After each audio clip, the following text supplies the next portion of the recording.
Good morning. আশা করছি সবাই ভালোই আছেন। আমাদের গল্পগুলো নতুন আরও একটি ব্লগে আপনাদেরকে স্বাগত। দুদিন হয়ে গেছে এই বাড়িতে এসেছি, তবে এই বাড়িতে আসার পর থেকে আপনাদের সাথেই আর ব্লগ শেয়ার করা হয়ে ওঠেনি। আজ সোমবার, আজ তো নীল পুজো।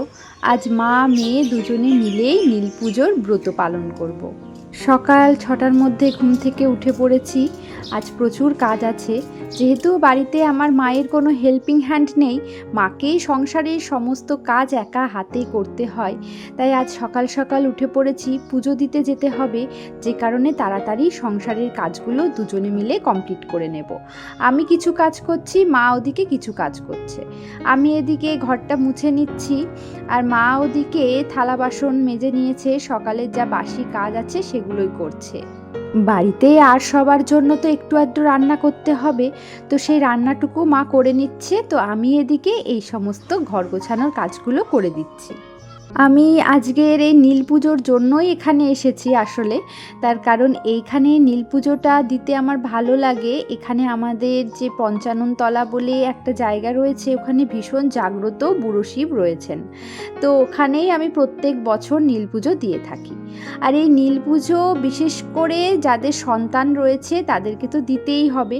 আমার মা বলেন নীলের ঘরে বাতি দিতে হয় যাদের সন্তান রয়েছে, আর 5 ফল দিতে হয়। মিছরি হওয়ার আগে প্রত্যেক বছরে সেইভাবে আমার নীল পুজো করা হয়ে উঠতো না জানেন, তবে মিছরি হওয়ার পর এই 2 বছর ধরে আমি নীল পুজো করছি। যারা ভগবানের কাছে প্রার্থনা করে ফল পেয়েছেন, তারা যার যা বাড়ির কাছে ফল আছে সেই ফল নিয়ে ভগবানের কাছে বছরের প্রথম ফল দিয়ে আসেন। মা সকালবেলা বেলপাতা, আকন্দ ফুল, যা যা এই শিব পুজোয় লাগে সমস্ত কিছু তুলে এনেছে। আর তার সাথে পাশের বাড়িতে বেল গাছ আছে, বেল নিয়ে এসেছে একটা। আর তার সাথে একটা কাঁচা আম, গাছের আম আর কি। আর আমাদের গাছে ছোট্ট পেয়ারা হয়েছে, সেই পেয়ারাটা এখন পাড়তে যাব। এদিকে আমি ঠাকুরের বাসনগুলো মেজে নিয়েছি, মা ওদিকে রান্নাটাও বসিয়ে দিয়েছে। পেয়ারা তো পাড়তে এসেছি, তবে এতটা উঁচুতে পেয়ারাটা রয়েছে পারতেই পারছি না। শেষ পর্যন্ত ভাই এসে পেয়ারাটা পেরে দিয়ে গেল। আসলে ভাই অনেকটা লম্বা, তো তাই ওর নাগালের কাছে পেয়ারাটা ছিল।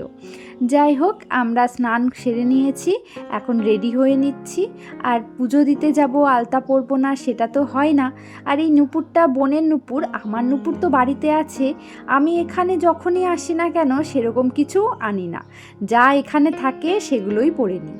আজকে যে শাড়িটা পরছি সেই শাড়িটাও কিন্তু মায়েরই শাড়ি। আমি এখানে আসার সময় আমার কোনো রকমই পোশাক কিছুই নিয়ে আসি না। এখানে বোনের জামা কাপড়, মায়ের শাড়ি, এসবই আমি এখানে এসে পড়ি। তো মা আর আমি রেডি হয়ে গেছি, এখন যাচ্ছি মন্দিরে পুজো দিতে। এখন এই বেলা 12টা, 12:30 মতো বাজে। মিছরিকে স্নান করিয়ে দিয়ে ঘুম পাড়িয়ে তবেই যাচ্ছি। আসলে ওকে নিয়ে যাওয়ার ইচ্ছা ছিল, কিন্তু এত রোদ গরম বাইরে, তাই ওকে আর নিয়ে আসলাম না। এই মন্দিরটি আমাদের গ্রামের ভীষণ জাগ্রত একটা মন্দির, তাই এখানে প্রত্যেক বছরেই শিবরাত্রি আর নীল পুজোতে ভীষণ ভিড় হয়। আর এখানকার বাবাকে বুড়ো শিব বলা হয়। তো এখানে বেশ কয়েকটি মন্দির রয়েছে সাথে সাথেই। আমরা যেই সময় মন্দিরে এসেছি তখন খুব বেশি লাইন ছিল না, কিছুক্ষণ লাইন দিয়েই আমরা পুজো দিতে পেরেছি। তো ওদিকে আগে ফলের ঘর যেটা রয়েছে, মানে যেখানে ফলগুলো আগে দিয়ে আসতে হয়, সেখানে গিয়ে আমরা ফল দিয়ে এসেছি। তারপরে এখানে মন্দিরের সামনেই আমরা চলে এসেছি। এত ভিড়, মন্দিরের ভিতরে পুজো দেওয়া দেখানো সম্ভব হলো না, তাই কোনো রকম পুজো দিয়ে আপনাদের সাথে বাইরের যে পুজোগুলো সেগুলো একটু শেয়ার করতে পারছি। এখানে নন্দীকে পুজো দেওয়া হচ্ছে। আগের বছর মনে আছে আমি নন্দীর কানে কানে একটি প্রার্থনা করেছিলাম। সেই প্রার্থনাটি হচ্ছে আমার বোন যেন চাকরি পেয়ে যায়। আর এই বছর সত্যিই নন্দী আমার মনের ইচ্ছা পূর্ণ করেছে। নন্দীর কানে কানে যদি কোনো মনের ইচ্ছা বলা হয় তাহলে নাকি সেটা পূর্ণ হয়। এবছরও আমি আমার একটা মনের ইচ্ছা নন্দীর কানে কানে বলে এসেছি। সেটা এবছর আপনাদের সাথে বলবো না, সেটা পরের বছর যদি পূরণ হয় অবশ্যই আপনাদের সাথে শেয়ার করব। এটি হলো বাবার মন্দিরের সাথে থাকা একটি মায়ের মন্দির, আর মায়ের মন্দিরের পাশে রয়েছে বাবা লোকনাথের মন্দির। তো প্রত্যেকটি মন্দিরেই আমরা একটু পুজো দিয়ে নিয়েছি। বহু পুরনো এই শিব মন্দিরটি, সাথে এই যে দেখছেন একটি বট গাছ, অনেক পুরনো। আর এই বট গাছের নিচেই শিব মন্দিরটি রয়েছে। আসল যে শিব মন্দিরটি তা অনেক বছর পুরনো হয়ে যাওয়ায় সেটিকে আবার নতুন করে সংস্কার করা হয়। যাই হোক, আমাদের তো পুজো দেওয়া হয়ে গেছে, এখন মা একটু চরণামৃত আনতে গেছিল, আর সেটা নিয়ে আমরা এখন বাড়িতে ফিরব। হয়েছে ও মা, নাও এই নাও। সেই ছোটবেলার কথা মনে পড়ে গেল। ছোটবেলায় মায়ের সাথে পুজো দিতে আসার একটাই উদ্দেশ্য ছিল, জানতাম পুজো দেওয়ার শেষে বাড়ি ফেরার সময় মা ঠিক আইসক্রিম কিনে দেবে। আর ছোটবেলা থেকেই মাকে দেখতাম খালি পায়ে পুজো দিতে আসা। তবে এবছরে মা খালি পায়ে বেরিয়েও রাস্তা থেকে আবার বাড়ি ফিরে গিয়ে চটি পরে তারপরে আসলো। আসলে রাস্তা ভীষণ গরম হয়ে আছে। আমি তো বাড়ি ফিরে দুপুরের দিকে একটু সাবু মাখার ফল খেয়েছি, তবে মা কিছুই খায়নি। মা এখন যাবে আড়ংঘাটা চুনি নদী থেকে জল তুলে সেখান থেকে 10 কিলোমিটার পথ হেঁটে এসে আমাদের এখানে বাবা বুড়ো শিবের মাথায় জল দেবে। তো মায়ের সাথে বেশ অনেকজন যাচ্ছে, পাড়ার বেশ কয়েকজন কাকিমারা মায়ের সাথে যাচ্ছে, একসাথে সবাই টোটো গাড়িতে করে চলে গেছে। তো এখন মা ফোন করেছিল যে এখন ওরা ফিরছে, আমরা ওই জন্য এখানে এসে পথে দাঁড়িয়ে আছি, তো কখন ফিরবে বলে। তো ওরা চলে এসেছে, কাছেই বলল। প্রত্যেক বছরেই এই দিনে আমাদের এখান থেকে অনেকেই যান, ওখান থেকে জল এনে এই 10 কিলোমিটার পথ অতিক্রম করে এসে বাবার মাথায় জল দেন। ওই দাদি মা আসছে, ঘুরাতে ঘুরাতে আসছে।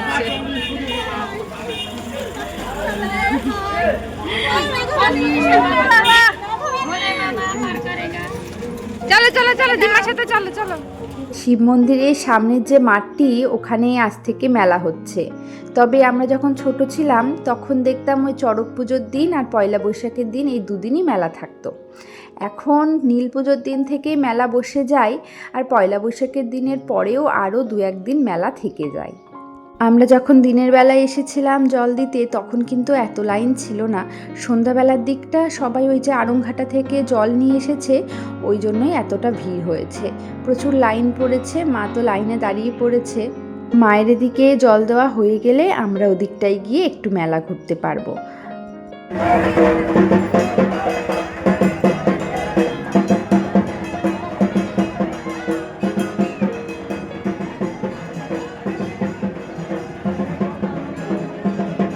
আগামীকাল তো চড়ক পুজো, এই মাঠেই চড়ক হবে।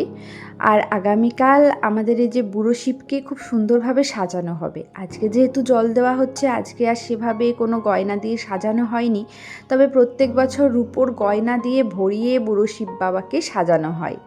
তবে আপনাদের সাথে সেটা শেয়ার করা আমার হয়ে উঠবে না, তার কারণ কালকেই আমরা ওই বাড়িতে ফিরে যাব। আমার আর এখানে থাকা হবে না, কারণ কালকে তো সংক্রান্তি, আর সংক্রান্তিতে নাকি কাউকে থাকতে নেই কোথাও।